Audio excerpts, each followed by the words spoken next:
The X Zone Radio Show with Rob McConnell is largely an opinion talk show. All opinions, comments, or statements of fact expressed by Rob McConnell's guests are strictly their own and are not to be construed as those of the X Zone Radio Show or endorsed in any manner by Rob McConnell, REL-MAR McConnell Media Company, the X Zone Broadcast Network, its affiliated networks, stations, employees, or advertisers.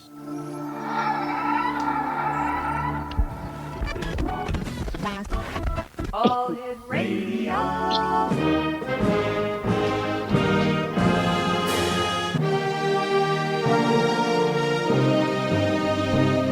Welcome to the X Zone, a place where fact is fiction and fiction is reality. Now, here's your host, Rob McConnell.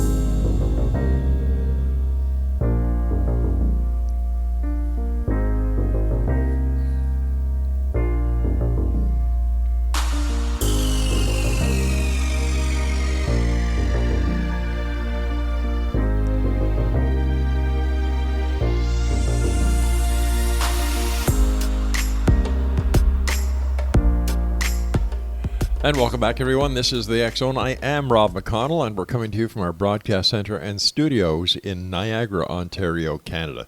If you'd like to send me an email, xzone@xzoneradiotv.com, on all social media sites, X Zone Radio TV. To find out about the X Zone Radio TV show on the X Zone Broadcast Network and the other fine broadcast shows that we have available for you 24/7, 365, visit www.xzbn.net. And for the X Zone TV channel, visit www.simultv.com, and in the search engine on the top of the page, type in X Zone. My guest this hour is Wayne Perry, and Wayne is an internationally recognized as a leading authority on sound therapy, and he is in much demand as a seminar presenter.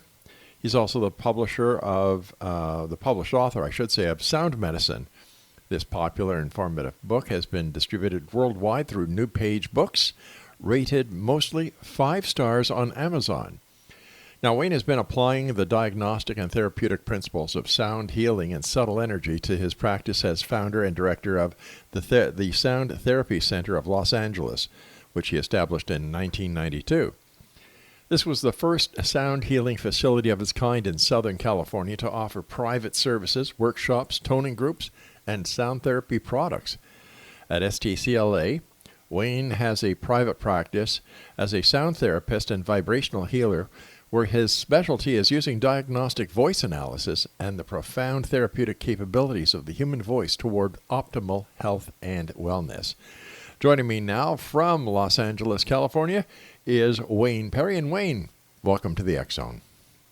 Thank you, Rob. Good to be here. Great having you with us, Wayne. Tell us a little bit about your history and background experience and how you actually got into sound therapy, sound medicine. It's a fascinating topic. Yeah, it was kind of through the back door. I was actually doing what you're doing. I was hosting a radio show in Los Angeles on KCLA, and I was started as just an announcer at midnight on the weekends, and then I developed my own show on Friday night, and had a few different shows I was hosting and producing. I was the music and film critic.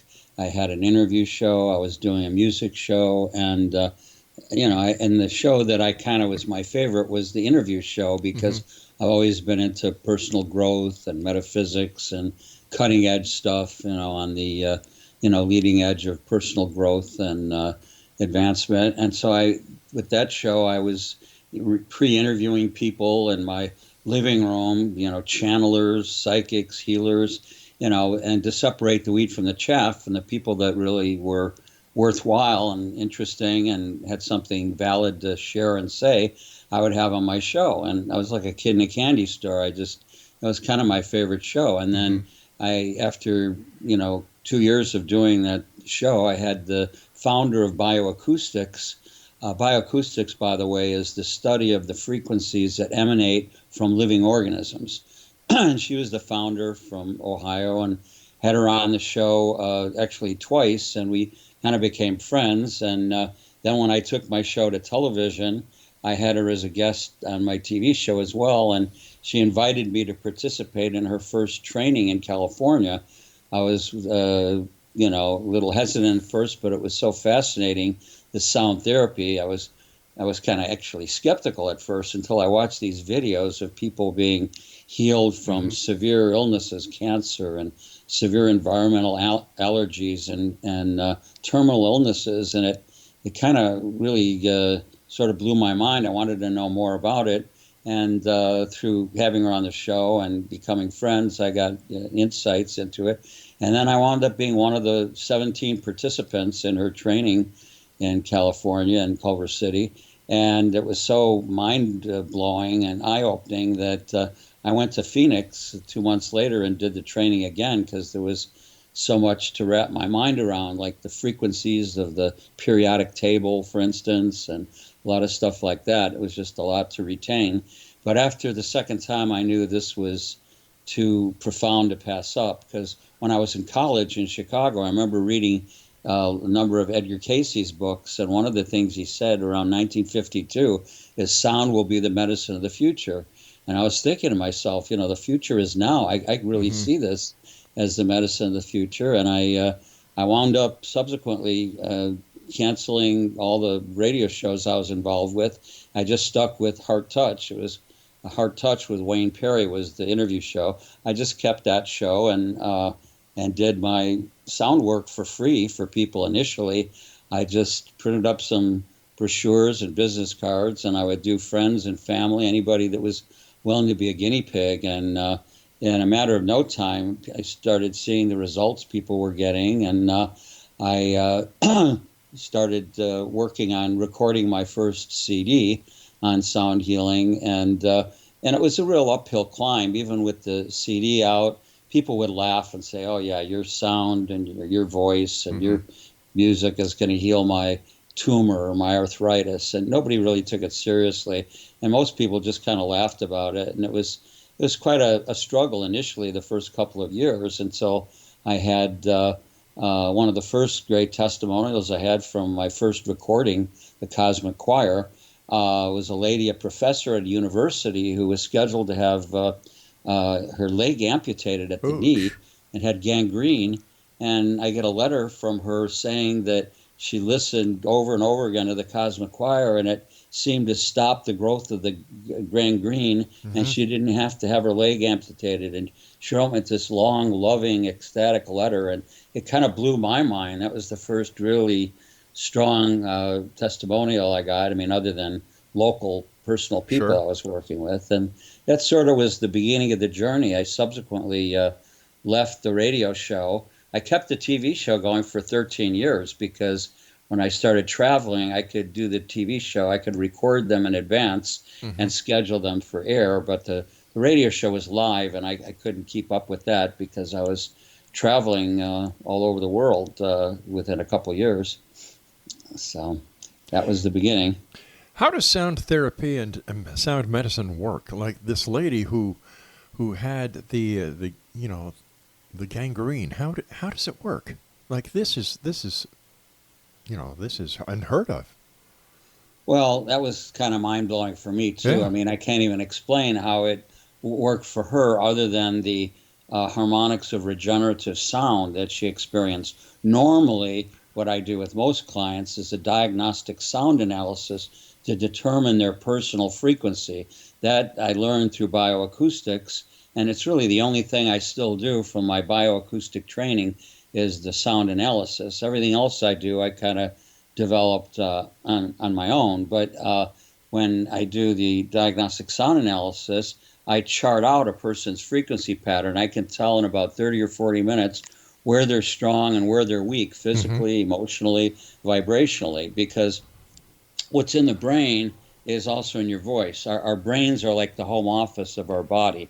And our signature frequency, you could call it, your personal signature frequency is stored in the brain. And so if it's in your brain, it's likewise in your voice. And if it's missing or dormant in the brain, it'll also be missing or dormant in your voice. So that's the key to understanding and getting people involved in sound therapy. but it's also kind of related to the 3 R's of sound, which I could explain if you like. I'd love to. We've got about a minute before I have to go for my first commercial break. Why don't we hold off on that until we come back? But you've done some amazing work around the world, as you were stating. You even had healing experiences for all that were in attendance at sacred sites of Avery and Stonehenge in England, and the King's Chamber and the Great Pyramid of Giza in Egypt. These must have been something to behold. Yeah, it was exciting and very cool. Mm-hmm. I mean, there are other places too. I mean, there's vortexes in Sedona, Arizona that I've worked with, and people have invited me to different parts of the world, and Bulgaria, Italy, and lately, the last couple of years, I've been spending a lot of time in Taiwan and Hong Kong and Shanghai. The people there are so open-minded and open-hearted. They're really beautiful people, and they're under a communist dictatorship regime where I'm sure you know the one-child rule in China is so terrible. And, interviewing these people and doing their sound analysis and helping them transform their lives, it's just exciting for me. And they're just so appreciative. They bring me gifts and they treat me like a king over there. It's just so amazing. All right, Wayne, stand by. You and I have to take our first break. X Zone Nation, Wayne Perry is our special guest. www.wayneperry.com. This is the X Zone. I am Rob McConnell. We're coming to you from our broadcast center and studios in Niagara, Ontario, Canada. If you'd like to read the current edition of the X Chronicles newspaper, by the way, they are always with our compliments, go to www.xchroniclesnewspaper.com. We'll be back on the other side of this break. Don't go away.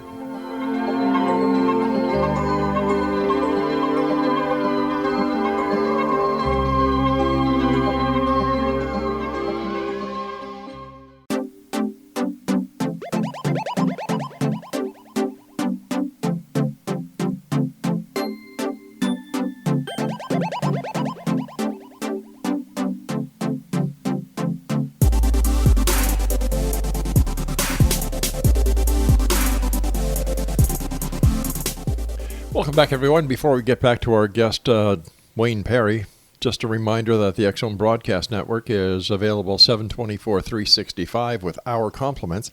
And some of the shows that we have for you are Healing Within with Patty Conklin, Cal's Corner with Cal Korf, Connecting with Coincidence with Dr. Bernie Beitman, Too Good to Be True with Justina and Peter Marsh, Mission Evolution with Gwilda Wieka, let me see here, A Different Perspective with our good friend Kevin Randall, and Imagine More Success with Cindy Hendricks and Thomas Hides. That's right on the X Zone Broadcast Network's website, www.xzbn.net. Wayne Perry's our guest. We're talking about sound healing and sound medicine this hour. His website is wayneperry.com. Wayne, before we went to the commercial break, you were just going to tell us something very interesting. Well, there's a lot of interesting things about sound therapy. We could probably talk for 3 or 4 hours and not cover everything. But let's see. The 3 hours, I That's think right. Yeah. The 3 types of sound I've kind of categorized under, it's in my book, Sound Medicine, called the 3 R's, because it's an easy way to kind of categorize and remember the types of sound to help people understand a little better. The first R, or type of sound, is relaxing sound.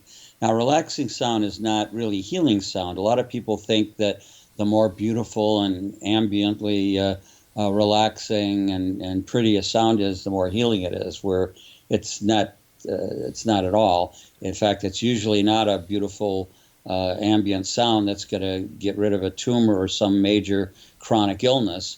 The purpose of relaxing sounds are to calm and soothe the body. And if you've ever had a healing experience during relaxing sound, it would be wise to give your body the credit rather than the sound of the person creating the relaxing sound, because our body is like a self-healing mechanism if it's given a sound environment, all puns intended. So when we're in a sound environment, the body can do its job of healing all sorts of things, but it's difficult sometimes. So when the body isn't in the right environment, it starts kicking out excess frequencies. So when I do a sound analysis, I notice there's three conditions people have. They have some frequencies that are good and healthy.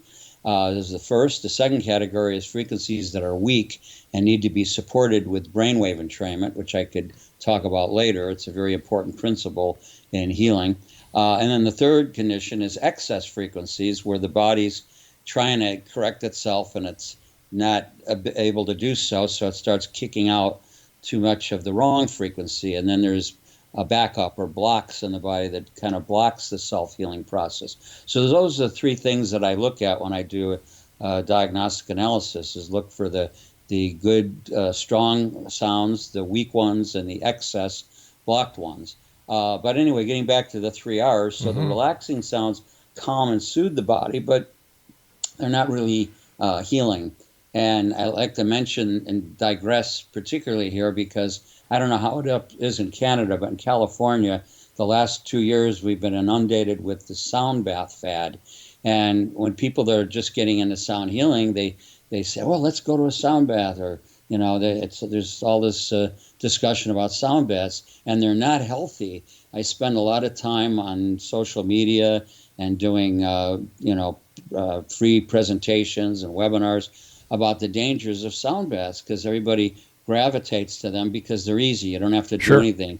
They tell you to bring a blanket and a pillow and lay down, and they play some gongs and crystal bowls and tuning forks or whatever they're using, different sound things, and they're not really healing. They're relaxing. But the problem with it, the reason that they're dangerous, is because even though these facilitators of sound baths are well-intentioned, nice people that have good intentions, but they're not certified sound therapists like I am, and they don't realize that if you give somebody the sound that they have an excess of in their brainwave pattern, you can exacerbate any physical or emotional illness.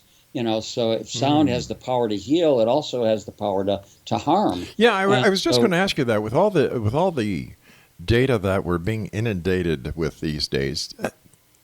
Have you noticed an increase in the type of negative feelings and illnesses that people are coming down with? And can you, as a professional sound medicine practitioner, can you diagnose that a lot of the new illnesses that are being brought to your attention are actually because of the inundation of data, sound, and other noise that are coming from the handheld units that everybody has?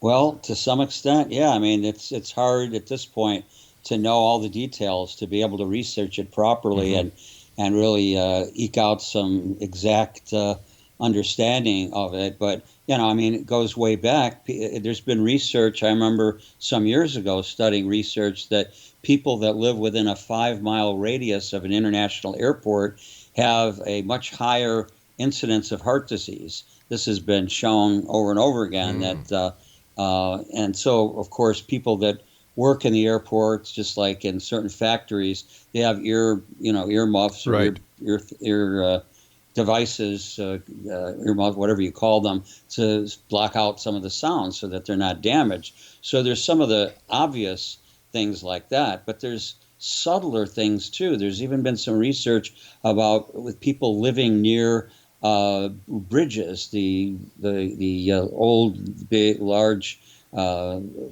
cable bridges, that there's like subsonic sounds that sometimes the human ear doesn't even hear. A lot of sounds that can be damaging. We only hear from like 15 hertz or cycles per second up to about 20,000 hertz. That's the human hearing bandwidth. And most sounds are subsonic below that or ultrasonic above that. So, human beings tend to believe in what they can see and what they can hear.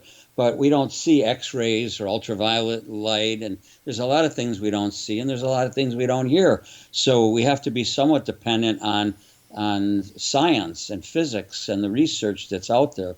And so I try to explain some basic stuff for people. You don't have to be a physicist to understand things like brainwave entrainment and some of the things that I'm talking about, but I'd like to finish up with the three. Oh, please, sounds. yes, please do. So relaxing sound, the purpose of it is to calm and soothe the body. It's not healing. Like I said, if you feel that you had a healing, anyone from a relaxing sound, it's not really the sound. It's they were in the right space and time to pop, so to speak, to have the body do its job and heal you. The second type of sound is what I call release sounds.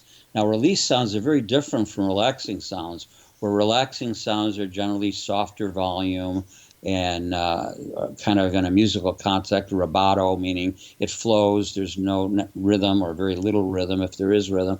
And where release sounds are more energetic. They're usually a bit louder. Now, there's also sounds that are that we create ourselves, and then there's sounds that we listen to. So I'm talking about both, but you have to put it in the right context. When you go into a gym, for instance, to work out, if you're a member of a gym, you don't hear Yanni or Kitaro playing New Age music in there. You hear thump, thump, thump. Exactly. Another one bites a bus. You know, you hear either rock music or dance music, because rock music and dance music moves the most energy in terms of being release sounds. That falls under the category of release sounds. But what I work with primarily with people is the ultimate healing instrument, which is the human voice. And it's sitting right under our noses. And this is what I spend most of my time doing, is trying to educate people to get over their fears around the voice, their blockages and fears around the fifth chakra that rules the human voice, and get over that, to give them the confidence and the awareness that they have this tremendous healing tool, instrument, that just has to be developed. Just takes, like anything, it just takes a little practice. And we make release sounds every day. You know, we don't call it toning, but vocal toning, as I define it, is just moving energy with the human voice, using primarily vowel sounds, but not limited to vowel sounds. And that's all toning is. So in that context, we're toning when we moan and groan. We're toning when we yawn or sigh. The biggies are like laughing and crying. We all know how great it feels after we have a good cry or after we have a good laugh. It's just, we just feel so much better because we've released a lot of energy that we've released from our body that could block some energy. And even though a cry might be sad, it could be a happy cry, it could be a sad cry. Right. But even if it's a sad, grief-filled cry, we still feel better afterwards. People will acknowledge, even though they're having a sad experience, that you feel better afterwards, and because you're releasing stuff. But again, release sounds aren't necessarily healing. It's your body that's doing the healing. But the release sounds set up the environment for healing. I mean, even the subtle things, like when we raise our voice, we get excited emotionally, and our voice goes up in volume. We've all had that experience. Sure. Because we're releasing. You know, you're constantly releasing. It's kind of like food. You know, we take in food and we release food. We eliminate food. And it's the same thing with sound. We take in sound and we make sound. And so there's a lot of correlates that can be drawn with food and with sound and vocal toning. All right, stand by, please, Wayne. We have to take another commercial break for the news at the bottom of the hour. Exonation, Wayne Perry is my guest this hour. We're talking about sound medicine. www.wayneperry.com is his website, and we'll both be back after the news as we continue here in the X Zone with yours truly, Rob McConnell, from our broadcast center and studios in Niagara, Ontario, Canada. I'll be back after this break with Wayne Perry. Don't go away.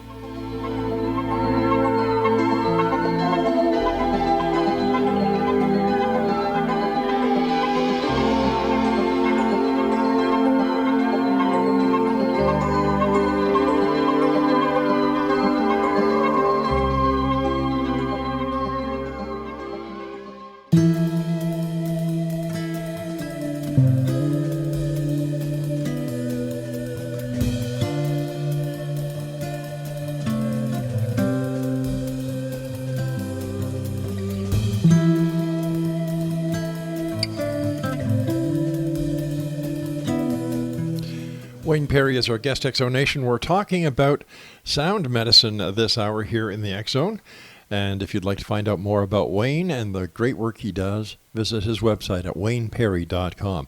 You know, Wayne, during the break and listening to you in the last segment, it makes a lot of sense because being a dad and a grandfather, we know the effect that our voice can have when a child is upset, how soothing we can we can be, or if the Right. child is sick and so on. And I think that when we put it into that context, it makes perfect sense. Yeah, that in fact in my weekend intensive workshop I've got coming up on February 22nd and 23rd in Los Angeles. The very first exercise is Saturday morning of the workshop has to do with releasing toxic energy that we get when we're like little sponges. The first 5 or 6 years of our life, we're the most open and most vulnerable, and that's when a lot of negativity sets in, and we take on a lot of the energy of our parents. And even if we had a good home life and our parents loved us, like many families do, you still, I mean, we're not perfect. I'm a dad and I'm a grandfather Sure. too. I have a grandson, and my daughter is married and lives in the Midwest. And we did the best we can. I have a good relationship with my daughter, but even when you're loving, we never got training in school on how to be the ideal parent. I mean, we No. didn't even get trained to be the ideal spouse, let alone parent. So, there's a lot of that anger, shame, blame, lack of self-esteem, a lot of stuff that we carry that we project into our kids.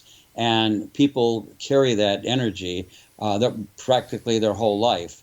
And it becomes a stumbling block to their healing. You have to kind of work through that. So I've discovered, some methodology and exercises. The first exercise we do in my workshop is a very simple exercise that helps people to get back to childhood and even their birth, and release that energy that most of it comes from the mother, which is no judgment of mothers. I love mothers. I mean, they bring life into the world and everything, but we're not perfect human beings. We make mistakes. That's right. And so we take on this stuff. Most of it comes from the mother, then next the father, and then some comes from siblings and teachers. But by the time we're 5 or 6 years old, we start to armor ourselves and protect ourselves from things in the environment, people and sounds and energies and judgments and all this kind of stuff. We have a self-protective system that I think Spirit or God kind of gives us. But the first 5 or 6 years, depending on the individual, it's could vary a little bit, but those are the vulnerable years. Like psychologists say, are like little sponges, and psychologists know, like when parents split up or get divorced, children feel that they're the cause of it. They blame themselves. That's right. And Yeah. this is commonly known in psychology, but it goes a lot deeper than that. And so to be able to heal some of those energies and to help people to release some of this stuff from their childhood is one of many, many parts of the methodology I use to try to support people and to heal them and help them to raise their frequency to better health and wellness. So what are the differences, or are there differences between the tonal therapy, the music therapy? I understand the basics, but what is the physiology behind it? What is the psychology behind it? What makes it work? Are you talking about sound therapy? Sound therapy, tonal therapy, yeah. Well, like for example, how does a sound cure somebody from a sickness? Well, it replaces energy. Well, I was trying to give you the kind of the foundation of it is the 3 hours, and I got through 2 of the 3 hours, and maybe if I finish with the third hour, it could give you a more comprehensive understanding and perhaps answer your question. If not, I'll definitely answer the question okay. if this doesn't. Sounds fair. But, so I said the first types of sounds, first R is relaxing sounds. Right. It's for calming and soothing the body. The second are release sounds. The purpose of release sounds is to cleanse the body. Just like we take a shower or a bath to cleanse the physical body, these release sounds that we make are kind of God's way of helping us clear this energy. When we raise our voice, when we moan, we groan, we laugh, we cry, we sigh, we do all these things. It helps move the energy and keep the body moving. People aren't aware, if you didn't make any sound, if you didn't have the capacity that we all have, the kind of God-given gift that we take for granted to make sound, if we didn't make those sounds, our bodies would literally atrophy. we wouldn't even be able to move. It's all these natural sounds that we're given and that we make, that's part of our heritage and our design as a human being, to make these sounds that keep us fluid and in motion and moving through life. And so these release sounds, again, are very important to cleanse the body and release blockages so that healing can occur. So that takes us to the third R, the third type of sound, which is the real healing sound. The third R is what I call regenerative sound. Regenerative sound has the power to actually heal. And I talk in the chapter in my book, Sound Medicine, there's about 5 characteristics of regenerative sound. In the interest of time, because we have a limited time space here, I just want to focus on the 2 most important ones. The first most important aspect of regenerative sound is harmonics, vocal harmonics or overtones. And so what that is, it's a vocal production of sound. And why I say the ultimate healing instrument is the human voice. That's the name of my first CD. I have 12 albums, 12 recordings that I've done over the last 25 years. And the very first one was called The Ultimate Healing Instrument, the human voice, because I believe it is the ultimate healing instrument. There is no instrument that has the power to heal like the human voice. Why? I mean, the short answer is because it's connected to spirit. There's no middleman. You don't need a guitar or a piano or a drum or a horn or a gong or a bowl or a fork or any of these devices. You can. It's just connected within us. But the trick is how to use it. Most people don't know how to use the voice, at least not in a therapeutic sense. Yeah, we know how to talk and we learn how to sing, some of us, and maybe chant, and that's about the extent of it.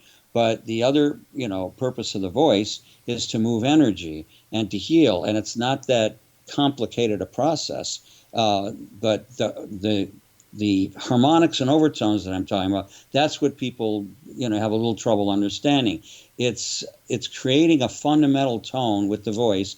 And now people that are musicians understand the overtone series because it's part of music training. You have a note that you play, let's say on a piano, and then you play that note and other notes vibrate in sympathy with that note. That's the principle of resonance, where other strings or chords on the piano or a guitar vibrate in sympathy with that original note. And that's why it's like you could look at those strings like people as well, that if you're vibrating in sympathy, that's why we go to concerts together. We have similar things that we like, and there's an energy that flows together when we're listening to a powerful concert or a speaker or watching a movie. It's these things that we put our energy together into. And so the harmonics of sound is very similar. You have a fundamental note that you create, and then you can create an overtone, a second tone on top of it. And then you can even learn to do a third tone on top of that. So it's multiple sounds. And much like an opera singer, like Caruso did, could shatter a wine glass with his sustained high-frequency pitch, what's going on there is it matches the frequency of the wine glass, and if it's sustained long enough, the wine glass begins to vibrate and shake and vibrate, and it'll eventually shatter. And I've seen this done on public television, on TV. In fact, I saw last year or the year before, I saw them shatter a 3-foot thick, 10 feet tall brick wall with sound.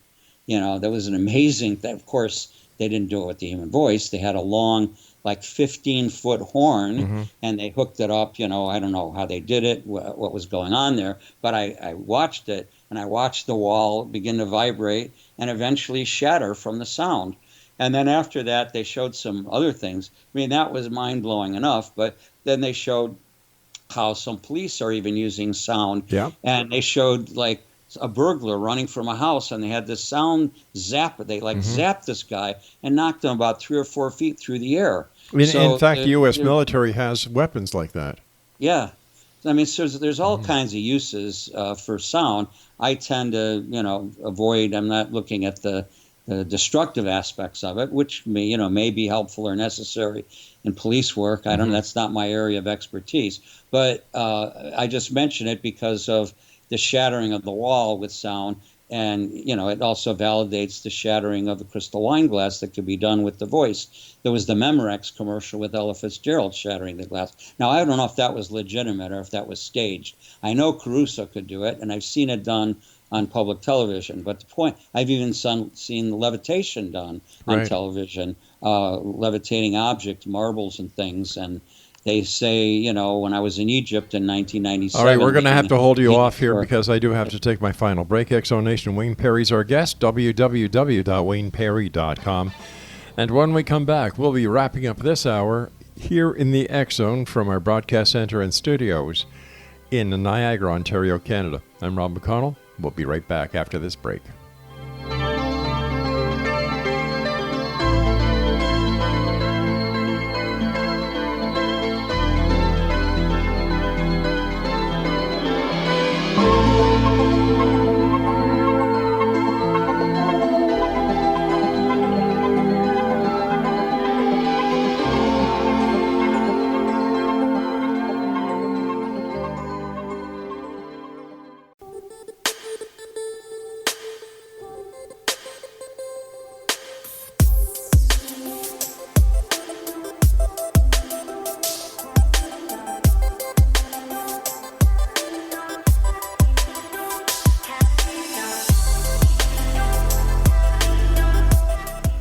Wayne Perry is our special guest. We're talking about sound medicine this hour here in the X-Zone. His website is wayneperry.com.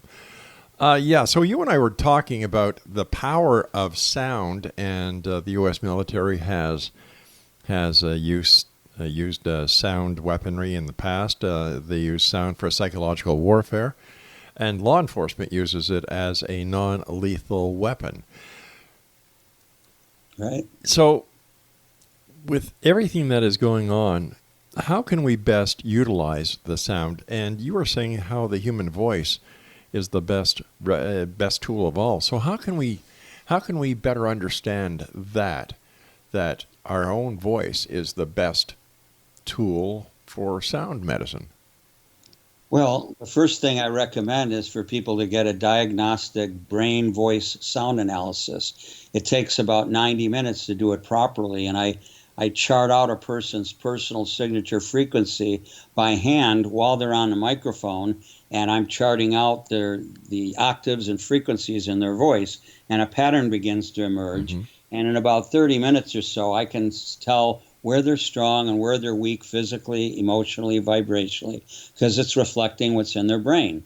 And so it's very accurate. And people always tell me, how could you know that about me? Or that's right, I'm weak in digestion, or I'm weak in some emotional aspect. So, it's very accurate, and that's half the battle right there, knowing your personal frequency, where you're strong, where you're weak. And then there's just some simple things to do. Not only is it the most effective alternative holistic healing modality, it's probably the least expensive.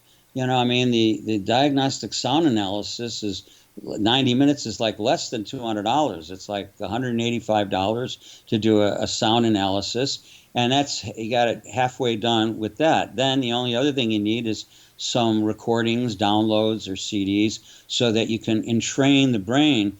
And we don't have time, I guess, for me to explain that process, or brainwave entrainment, which is vitally important. And I didn't even finish explaining the third R of regenerative sound, which I can even demonstrate usually when I do radio or TV interviews. When I demonstrate regenerative sound, the phones ring off the hook, because people don't realize it's just my voice. They think I've got some instrument. And if it's TV, they can see there's no instrument. Well, why don't you give us a demonstration? Pardon me? Why don't you give us a demonstration? Okay, well, I'll do that. The one last thing I want to say before I demonstrate this is I said I'd talk about the two most important aspects of regenerative sound. The first is the harmonics and overtones, which is creating a fundamental frequency and then additional frequencies on top of that. So you're listening to 2 and 3 sounds simultaneously, which move a whole lot of energy. And just like the opera singer, like Caruso, could shatter the crystal wine glass with a sustained high-frequency tone, the overtones and harmonics in the human voice can shatter subtle energy crystallizations in the body that cause pain, tension, stress, and lead to disease. So the second aspect of regenerative sound is giving the patient sound that they're deficient, that the sound analysis reveals is deficient. So that's how the healing takes place. You have to personalize it. These people doing sound baths are exploiting people. I'm trying to counteract the danger of sound baths because these people, might be nice people and well-intentioned that doing sound baths all through California, but they're not sound therapists. They don't know what they're giving people, and they could be giving a person something that they have an excess of in their brainwave pattern and cause damage to them. And every week or two, I've got to align somebody that went to a sound bath and got their frequency patterns screwed up. So the second important factor of regenerative sound is applying sound that's specifically needed by that individual that the sound analysis reveals. So if you're weak in C sharp or B flat, we have to give it's not music therapy, but we have to call those frequencies something. And we have a perfect mathematical formula in music. So that's the way to identify the frequency. That's all. And so by listening for a few minutes every day, that puts the sound back into the brainwave pattern so the body can heal itself. We remember songs that we heard when we were children. You never forget those songs. Once the brain is entrained with entrainment, which the key is repetition, then that repetition plants it, and we never forget that sound or that song. And so that's what we do with sound therapy, because music isn't healing. It's digitally produced. It's like a sonic stew. You can't isolate the frequencies. There's so much going on in any particular song. There's 4 notes in a chord, maybe 4 or 5 chords in a song. So there's just too much going on. So we use those principles of repetition to isolate what frequencies somebody needs and then give them that. That's half of the sound therapy. They listen for a few minutes every day. They don't even have to stop what you're doing. You can listen to those tones while you're on the computer, driving your car, or eating breakfast. It doesn't even interrupt your day with, sonic homework. That's the first half of sound therapy. The second half is going to take a little time, and that's the toning, where I train people how to use their voice to release sound, to release the blockages and excess sound that's in the brainwave pattern. And that's it. That's sound therapy in a nutshell. Diagnostic analysis, listening is the food that goes into the body, listening to those harmonics. I have harmonic recordings and downloads that they can listen to that will put the healing sound into the brainwave pattern so the brain and the body can do its job. Its natural job of healing itself. All right, we've got release it with the voice. We have about 4 minutes left. I'd like you to give us a demonstration.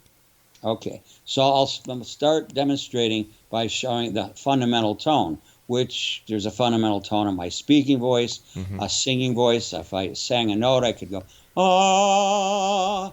Now that's a singing note, but this is not singing or music therapy. It's sound therapy. So what we do is I can send that same sound I just did, whatever note that was, through my mouth. I could send it through my nose, and it sounds more muffled because it's coming through the nostrils, and it sounds like humming, because my mouth's closed, the sound's coming through the nose. Same note, first through the mouth, then through the nose, ah, or okay, that's the same note. Now, what I'm going to do to demonstrate it is I'm going to do the fundamental note through the nose. That's the single note or fundamental note. Then I'm going to bring another note through my mouth, and that's the overtone. That's the secret of overtoning. And then I'm going to go back to one tone so you can hear the difference. Years ago, I used to demonstrate this, and I thought people were understanding it, but they didn't have a reference point. They didn't know what I was doing. They could feel something, but they didn't know what was going on. So now I kind of explain it a little bit. I'm going to start with one tone through the nose, and then I'm going to go to 2 tones. And then notice how you feel, especially when that second tone kicks in. Usually you can feel a little surge of energy when that second note comes in. Then I'll go back to 1 tone so you can hear the difference of just 1 tone, and then 2 tones. I'll go back and forth between 1 and 2 tones. That sounds like this.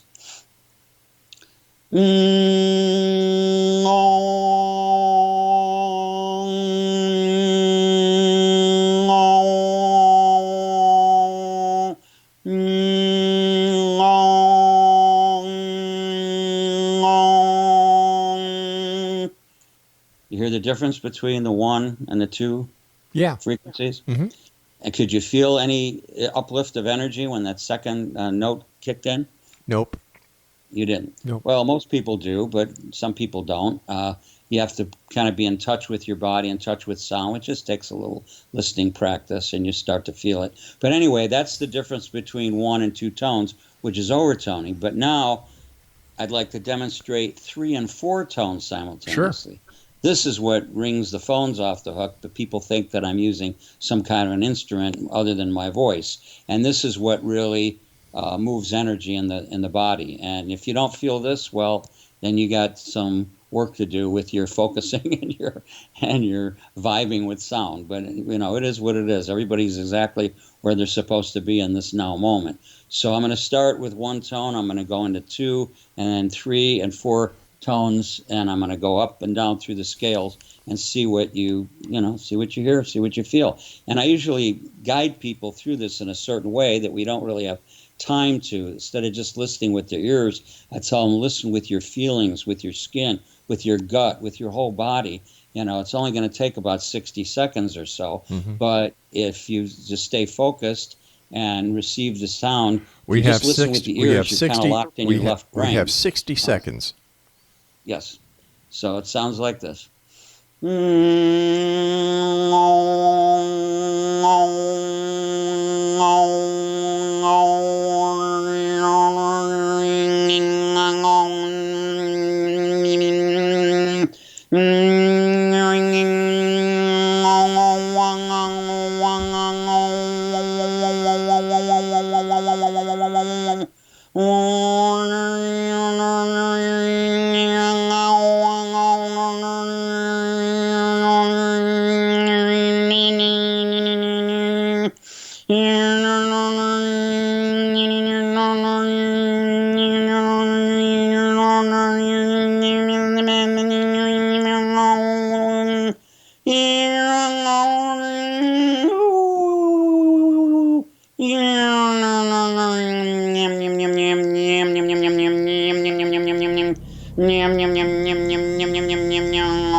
All right, we've got to say so long for tonight.